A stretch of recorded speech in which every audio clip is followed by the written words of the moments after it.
राज्य के एक छोटे से गांव में बिरजू नाम का एक व्यक्ति अपनी पत्नी राधा के साथ रहा करता था। एक दिन की बात है, बिरजू अपनी पत्नी राधा से बोला, राधा, मैं तुम्हारे लिए कुछ लाया हूँ। इतना बोलकर बिरजू ने 2 सोने के कंगन राधा के हाथ में थमा दिए।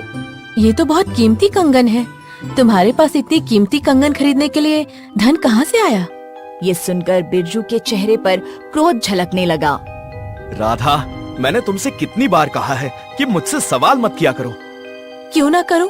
गांव का हर व्यक्ति यही बात करता है कि मेरे पति एक चोर हैं। वो सब बकवास करते हैं। तो फिर मुझे बताओ कि तुम कोई काम धंधा तो करते नहीं, फिर तुम्हारे पास धन कहाँ से आते हैं? तुम भी गांव वालों की भाषा बोलने लगी। अरे मैं एक व्यापारी हूँ। अच्छा, कौन सा व्यापार करते हो तुम? व्यापार की बातें तुम्हारी समझ में नहीं आएंगी राधा। तुम सिर्फ घर की चूल्हा चौकी संभालो।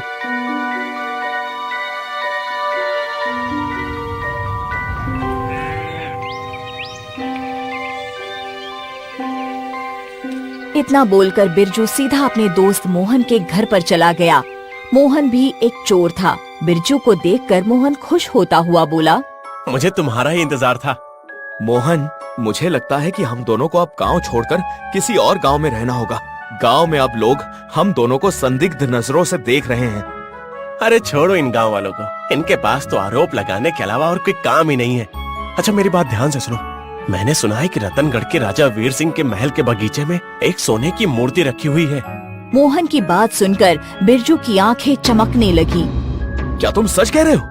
हाँ बिरजू, क्यों ना हम उस सोने की मूर्ति को चुरा कर दूसरे राज्य में बेच दें। उसके बाद हमें जीवन भर चोरी करने की आवश्यकता ही नहीं पड़ेगी। तुम बिल्कुल सही कह रहे हो मोहन। हम दोनों अपना सारा जीवन अमीरों की तरह व्यतीत करेंगे।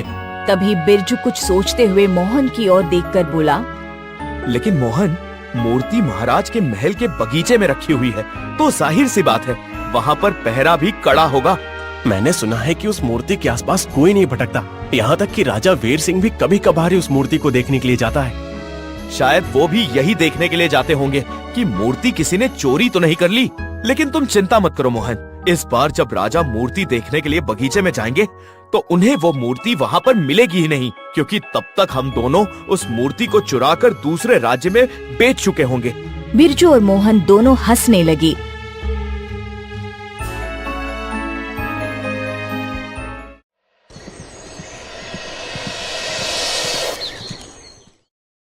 अगले दिन मोहन अपनी पत्नी राधा से बोला, मैं कुछ दिनों के लिए बाहर जा रहा हूँ राधा। तुमने अभी तक मेरे सवाल का जवाब नहीं दिया कि सोने के कंगन तुम्हारे पास कहाँ से आए? मेरे पास तुम्हारे इन बेकार सवालों के लिए समय नहीं है राधा। इतना बोलकर बिरजू अपने घर से बाहर निकल गया। बाहर मोहन उसका पहले से ही इंतजार कर रहा था। वो दोनों सीधे रतनगढ़ की ओर रवाना हो गए।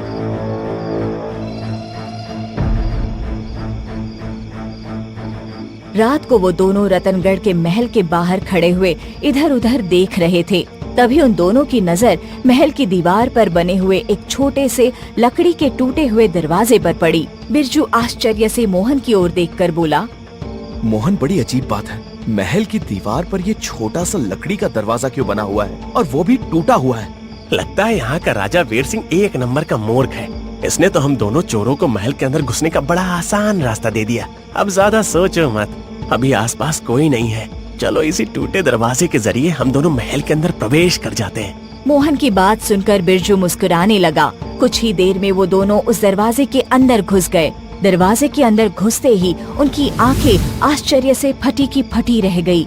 दरअसल वो दोनों महल के अंदर बने हुए एक बगीचे में बैठे हुए थे, जहाँ पर अंधेरे में उस सोने की एक बड़ी इंसानी आकार की मूर्ति जगमगा रही थी।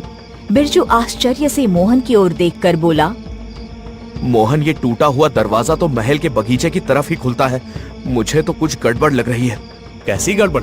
तुम स्वयं ही सोचो मोहन कि बगीचे के ठीक सामने लकड़ी का टूटा हुआ दरवाजा है। इस राज्य में और भी चोर होंगे। आखिर अब तक किसी ने इस सोने की मूर्ति को चुराया क्यों नहीं? तुम भी पता नहीं क्या क्या सोच रहे हो बिरजू। अरे हो सकता है कि ये दरवाजा कुछ समय पहले ही टूटा हो और इसके बारे में किसी को कुछ पता ही ना हो, या अब तक किसी की नजर ही ना पड़ी हो। मोहन की बात सुनकर बिरजू गहरी सोच में डूब गया। बिरजू को गहरी सोच में डूबता देख मोहन मुस्कुराता हुआ बिरजू की ओर देखकर बोला, अब तुम सारा समय सोचने में ही गवा दोगे या इस सोने की मूर्ति को उठाने में मेरी मदद भी करोगे? ऐसा मालूम होता है जैसे कि ये राजा वीर सिंह के खानदान के ही किसी राजा की सोने की मूर्ति हो। इतना बोलकर मोहन ने जैसे ही उस सोने की मूर्ति को हाथ लगाया, अचानक उस सोने की मूर्ति की बंद आंखें खुल गई और वो क्रोध भरी नजरों से मोहन की ओर देखने लगी। ये देखकर मोहन और बिरजू के हाथ पैर फूल गए। तभी उस मूर्ति ने मोहन का हाथ पकड़ लिया। मोहन का हाथ पकड़ते ही मोहन और वो सोने की मूर्ति वहाँ से गायब हो गई। बिरजू हड़बड़ाता हुआ अपने आप से बोला, ये कैसे हो सकता है मोहन, और वो सोने की मूर्ति गायब कहाँ हो गई? तभी बिरजू के कानों में कुछ सैनिकों का शोर सुनाई दिया। बिरजू तुरंत उस टूटे हुए दरवाजे से बाहर भाग गया। अगले दिन राजमहल में हाहाकार मच गया। राजा वीर सिंह चिंतित अवस्था में अपने सिंहासन पर बैठा हुआ मंत्री चरण सिंह से बोला, ये किसकी हरकत हो सकती है मंत्री चरण सिंह? वो सोने की मूर्ति महल के बगीचे से आखिर गई कहाँ? मेरी भी कुछ समझ में नहीं आ रहा महाराज। इतना तो मैं विश्वास के साथ कह सकता हूँ कि उस मूर्ति को हमारे राज्य का कोई चोर चुराने की हिम्मत नहीं कर सकता। राजा वीर सिंह चिंतित अवस्था में मंत्री चरण सिंह की ओर देखकर बोला, उस मूर्ति का अचानक से गायब हो जाना हमारे राज्य के लिए शुभ संकेत नहीं है मंत्री जी। मैं अपने बचपन से उस सोने की मूर्ति के बारे में कई कहानियां सुनता हुआ चला आ रहा हूँ। अगर वो कहानियां सच निकली तो उसका असर कुछ ही समय में राज्य में दिखाई देने लगेगा। राजा वीर सिंह ने सच कहा था। कुछ समय बाद रतनगढ़ राज्य में अकाल पड़ गया। वर्षा होना बंद हो गई। रतनगढ़ राज्य की सारी फसल सूख गई। बिरजू का गांव भी भूखमरी की चपेट में आ चुका था। बिरजू चिंतित अवस्था में अपनी पत्नी राधा से बोला, ये सब मेरी वजह से हो रहा है राधा। आप कहना क्या चाहते हैं? अकाल की चपेट में तो सारा रतनगढ़ राज्य है। बिरजू अपनी पत्नी को सारी घटना बताते हुए बोला, उस दिन के बाद से मोहन का कहीं पता नहीं चला। मैंने उसे ढूंढने का बहुत प्रयास किया राधा, और उस विचित्र घटना के बाद से ही रतनगढ़ राज्य में वर्षा होना बंद हो गई और सारी फसलें सूखने लगी। मुझे लगता है कि इन सब का उस सोने की मूर्ति से जरूर कोई ना कोई गहरा संबंध है। हे भगवान, आखिर तुमने ये क्या किया? मुझे तुम पर पहले से ही शक था कि तुम एक चोर हो। मुझे माफ कर दो राधा, मुझसे बहुत बड़ी भूल हो गई है। मेरी वजह से सारा राज्य भूख से तड़प रहा है। मुझसे माफी मांगने से क्या होगा? जो गलती की है उसे तुम ही सुधारोगे, और इस घर में तभी कदम रखना। निकल जाओ यहाँ से, मैं तुम्हारी शक्ल तक नहीं देखना चाहती। अपनी पत्नी की बात सुनकर बिरजू उदास होकर घर से बाहर निकल गया। सच तो ये था कि जब से रतनगढ़ राज्य भूखमरी की चपेट में आया था, तब से बिरजू का दिल बदल चुका था।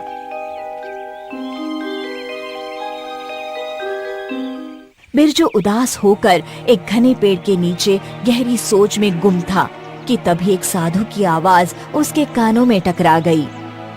इस तरह सोचने से सब कुछ सही नहीं हो जाएगा मूर्ख चोर। तूने जो गलती की है उसे सिर्फ तू ही सुधार सकता है। ये बात सुनकर बिरजू बुरी तरह से चौंक पड़ा। उसने देखा कि उसके सामने एक साधु खड़ा हुआ उसे क्रोध भरी नजरों से देख रहा था। बिरजू साधु से कुछ कहने ही वाला था कि तभी साधु उससे बोला, मुझे कुछ भी बताने की आवश्यकता नहीं है। मुझे सब पता है। तूने अपने चोर साथी की मदद से राजा वीर सिंह के महल के बगीचे से उस सोने की मूर्ति को चुराने का प्रयास किया, मगर चुराने से पहले ही उस सोने की मूर्ति तेरे दोस्त को लेकर कहीं गायब हो गई। आप बिल्कुल सच कह रहे हैं साधु महाराज, लेकिन आपको कैसे पता? क्योंकि मैंने ही राजा चंदन को श्राप देकर सोने की मूर्ति में परिवर्तित किया था और तूने उसे जगा दिया है। वर्षों पहले रतनगढ़ राज्य में राजा चंदन नाम का एक क्रूर शासक था जो काले जादू का जानकार और शैतान का पुजारी था। उसे सोना एकत्रित करने का जुनून सवार था। उसके शासन में अगर किसी के पास थोड़ा सा भी सोना होता तो वो उससे उसका सोना छीनकर उसे यातनाएं देकर मार देता। उसकी इस क्रूरता को देखकर मुझे एक दिन गुस्सा आ गया और मैंने उसे श्राप देकर सोने की मूर्ति में परिवर्तित कर दिया। लेकिन साधु महाराज, वो मोहन के हाथ लगाने से जीवित कैसे हो गया? जब मैंने राजा चंदन को श्राप दिया था तो उसी समय रतनगढ़ के वासियों को इस बात से अवगत करा दिया था कि कोई भी राजा चंदन की मूर्ति को हाथ न लगाए, और तुम्हारे दोस्त ने यही गलती की। तुम्हारे दोस्त ने जैसे ही उस मूर्ति को हाथ लगाया तो इंसानी स्पर्श पाकर वो खड़ा हो गया और अब उसकी आत्मा ने पूरे रतनगढ़ राज्य को भूख और अकाल की चपेट में ले लिया है। राजा चंदन की आत्मा अपना इंसानी शरीर पाने का हर संभव प्रयास करेगी और भूख से तड़पते हुए लोगों की जान उसे दिन ब दिन और ज्यादा शक्तिशाली बना रही है। ये सब मेरे ही कारण हुआ है साधु महाराज। ना मैं अपने दोस्त मोहन की बात मानता और ना ये सब कुछ होता। क्या चंदन दोबारा सोने की मूर्ति में परिवर्तित नहीं हो सकता? नहीं, राजा चंदन मर चुका है। बस अब उसकी आत्मा को ही नरक में भेजना बाकी है और उसकी आत्मा को नरक में तुम भेजोगे। लेकिन वो कैसे साधु महाराज? रतनगढ़ की दाईं तरफ का रास्ता घने जंगलों की ओर निकलता है। तुम अभी इसी समय उस रास्ते पर निकल जाओ। जब तुम घने जंगलों में पहुंच जाओगे तब तुम्हें एक बूढ़ी औरत दिखाई देगी और उस बूढ़ी औरत को देखकर तुम्हें उस पर तरस आएगा। लेकिन तुम्हें किसी भी कीमत पर उस बूढ़ी औरत पर तरस नहीं खाना है और ना ही उसकी बात माननी है और तुम्हें बस अपने आगे का रास्ता जारी रखना है। कुछ देर के बाद तुम्हें एक पीली रोशनी से जगमगाता हुआ एक सोने का तालाब नजर आएगा जिसका पानी भी सोने का होगा। तुम्हें चंदन वहीं पर मिलेगा। लेकिन मैं उसका अंत कैसे करूंगा? साधु ने एक लकड़ी की कील बिरजू को पकड़ाते हुए बोला, इस लकड़ी की कील को बहुत संभाल कर रखना है और हाँ, तुम्हें उसका अंत कैसे करना है ये तुम्हें वहीं पहुंचकर पता लग जाएगा। साधु की बात सुनकर बिरजू तुरंत अपने घोड़े पर बैठ गया और अपने घोड़े रतनगढ़ की सीमा के दाएं तरफ दौड़ाने लगा। आधा दिन का सफर करने के बाद घने जंगल में प्रवेश करते ही अचानक बिरजू के कानों में एक बूढ़ी औरत की आवाज टकराई। मैं कई महीनों से प्यासी हूँ। प्यास से मेरा बुरा हाल हुआ जा रहा है। घोड़े पर सवार यात्री, क्या तू मुझे पानी पिला सकता है? बिरजू ने देखा कि एक बूढ़ी औरत एक पेड़ के नीचे लेटी हुई कराह रही थी। उसके होंठ प्यास की वजह से सूखे हुए थे। बिरजू उसकी बात का जवाब देने ही वाला था कि तभी उसके कानों में साधु की आवाज गूंज गई। बिरजू ना चाहते हुए भी अपना घोड़ा आगे की ओर दौड़ाने लगा। उसके कानों में लगातार उस बूढ़ी औरत की दर्द भरी आवाज टकरा रही थी। बिरजू का मन बार बार यही कह रहा था कि उसे उस औरत की मदद करनी चाहिए, मगर साधु के वाक्य उसके कान में टकराते जा रहे थे। कुछ दूर चलने के बाद अचानक बिरजू को पीली रोशनी से जगमगाता हुआ एक तालाब नजर आया। बिरजू तुरंत घोड़े से उतरकर इधर उधर देखने लगा।